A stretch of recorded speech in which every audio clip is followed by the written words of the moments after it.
are you? Everybody good this morning? Hi, good morning. How are Good you? morning. I'm really good. So, a couple weeks ago, I had a call with the president-elect.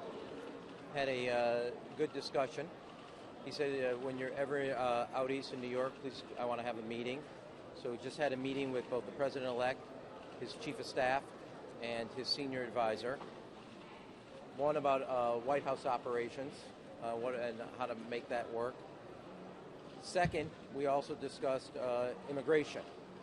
I delivered to the president-elect and his senior advisor and his chief of staff a letter signed by 14 mayors that put together from across the country about our DACA students, and that they were working hard towards the American dream. And all of us fundamentally believe that those are students, those are also people that want to join the armed forces. They gave their name, their address, their phone number, where they are. They're trying to achieve the American dream. No fault of their own, their parents came here. They are something we should hold up and embrace. And I presented him a letter signed by all 14 mayors from across the country, different cities from all parts of the country, and that we are clear as mayors that these are dreamers who are seeking the American dream, and we should embrace them rather than do a bait and switch.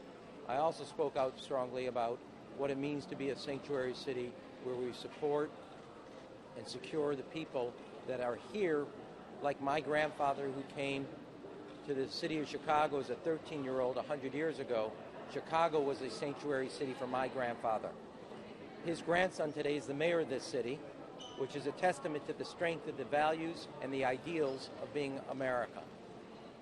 In addition to that, we talked about transportation, investment in our infrastructure, the job creation, economic opportunity, and I talked about two specific ideas of how to make resources go farther, things that we are doing in the city of Chicago. If it runs on roads, rails, or runways, that investment creates an economic engine for the city.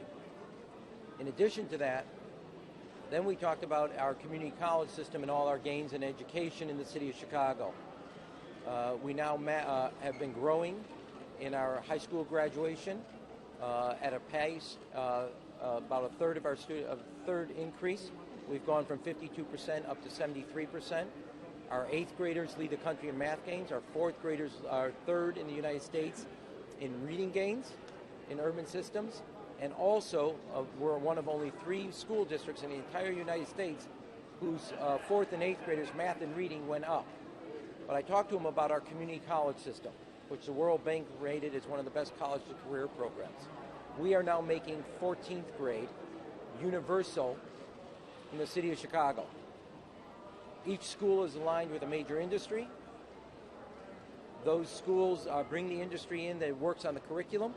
And if you get a B average in high school in Chicago, in our high schools, community college is free.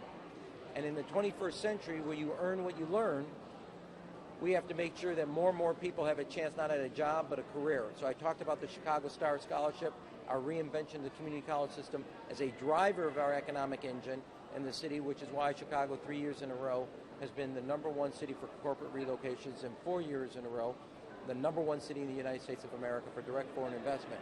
And that through transportation, talent, and training, you can drive economic growth. So we had a range of issues that we talked about, a very good meeting with both the president-elect, his incoming chief of staff, and his incoming senior advisor. I was clear about where I stood and other mayors stood on immigrants, that we welcome them because they are achieving and striving for the American dream, but also then how to make, as a city and